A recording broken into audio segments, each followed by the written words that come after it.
Assalomu alaykum azizlar. Mana otam Navoiydan Xatirchidan kelgan. Asalari bilan muolajaga. Necha yildan beri kelasiz ota? 3 yildan beri kelaman. 3 yildan beri kelinadi. Xudoga shukr, shifo topib yuribman. Shuning uchun kelaman, uzoq bo'lsa ham. Men ko'zimdan foyda qilib, mana ayollarim og'rirdi, tizzalarim bilan.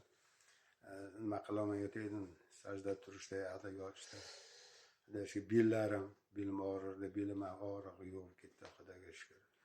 Mana yana bir yilda har ket, hangini ziyorat qilib turaman. Har yilda bir kelib muolaja olib turadi otam.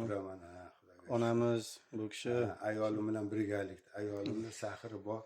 Bu sahri oyog'iga katta og'riq berganda, shu og'riqlarni shu kelganda shu yaxshi davolanib ketadi. Kechalari uxlolmay chiqardi. Mana shularni yo'q qilib, xudoga shukr, Alloh shifo qilsin. bemalol yuradi, xudoga shukr.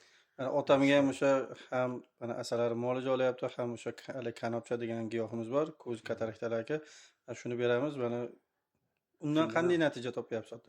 Mana 3 kun bo'ldi, o'tgan yil ham olgandim, yaxshi edi. Mana shu yil yana keldi, mana hozir oldim, yana ochilyapti, xudoga shukr. Ko'rishlari 3 kun bo'ldi qo'yganimga. Nasib bo'lsa yana bir 4-5 kun qo'ysam, toza ham ochilib ketadi. Xudo xolasa. Yo'ldan mana pardalar yo'q, ochilyapti-da, ko'z xiralashadi.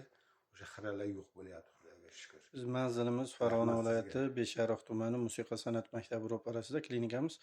Bemalol kelib murojaat qilaveradi. O'zingizda qanday kasalliklar bo'lsa, oyoq og'rish bilan revmatizm, grija bo'ladimi, inshaalloh hammasiga muolaja qilinadi. Umurbek tabib desalarning YouTube, Telegram kanallarimiz bor. Bemalol aloqaga chiqilaveradi.